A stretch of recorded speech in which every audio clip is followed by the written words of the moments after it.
This is our phonics reader, and now we are going to read this reader with the help of phonics. Okay, let's start. A p and pen in a hut. A pen in a hut.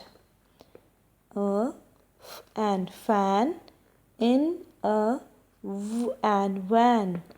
A fan in a van. My mug is big. My mug is big. The is a sight word, so we will read it as it is. The hot cup on a rug. The hot cup on a rug.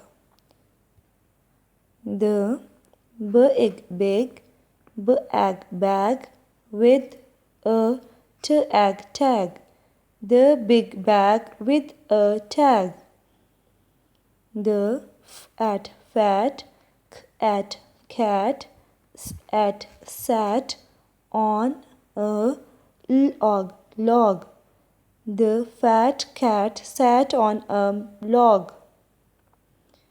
The hot pot on a can. The hot pot on a can or in tin. We can also read it as a in tin. Okay, students, after reading this page, now your assignment is this, that you have to write the spellings of the pictures shown on this page. Thank you.